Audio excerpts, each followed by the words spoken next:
Hey students, welcome back from a long and exciting spring break.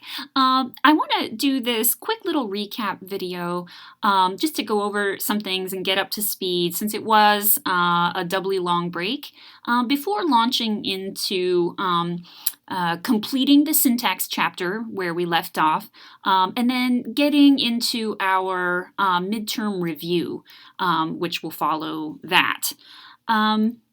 So let's hit it. Previously in LING150, we learned that human beings are endowed with special language abilities, as evidenced in, say, the shape of human brains, their bodies, the shape of language itself. We learned that all languages are alike in fundamental ways, right? So all human languages have verbs and nouns. And they all have similar sets of inventories. We learned that universal grammar, or UG for short, is the name given to innate, rule-governed language systems, again, shared across all languages that we've studied so far. Linguists are interested in how language works in all situations.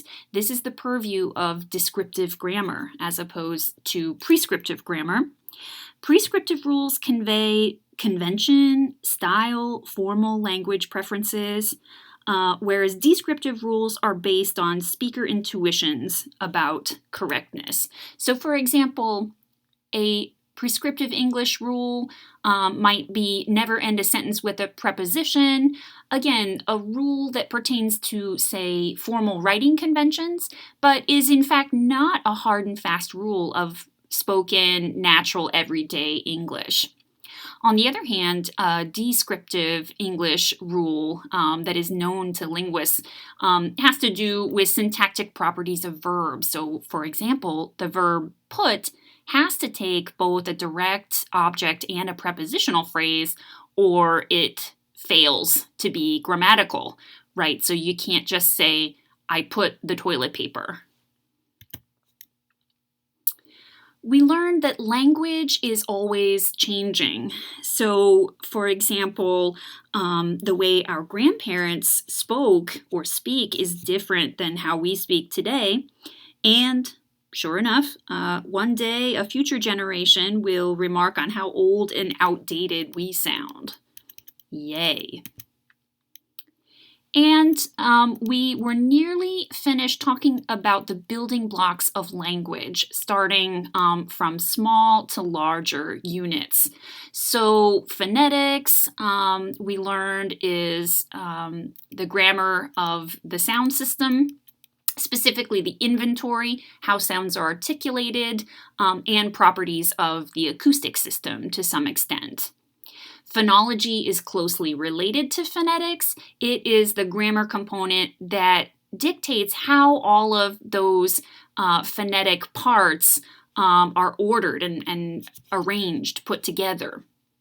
Morphology builds on larger structures to make words and is the component of grammar that describes properties of word grammar, making new words, which words kind of go dormant, parts of words and what they consistently mean.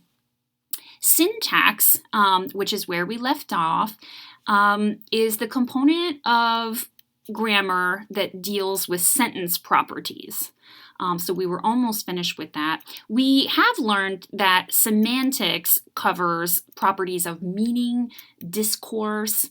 A component of that is pragmatics, which is putting multiple sentences together like paragraph level grammar. We won't cover this in detail in this course. I hope you've enjoyed this, this short recap. As a side note, over spring break, I learned that I was right to distrust Sakai. We don't get along, but we get along we must moving forward. I learned that I can just start a YouTube channel, so That's going to be interesting. And I learned, as many of you did, that toilet paper is a precious commodity that grown-ass adults are willing to fight over. Thank you very much. Look forward to seeing you in my next video.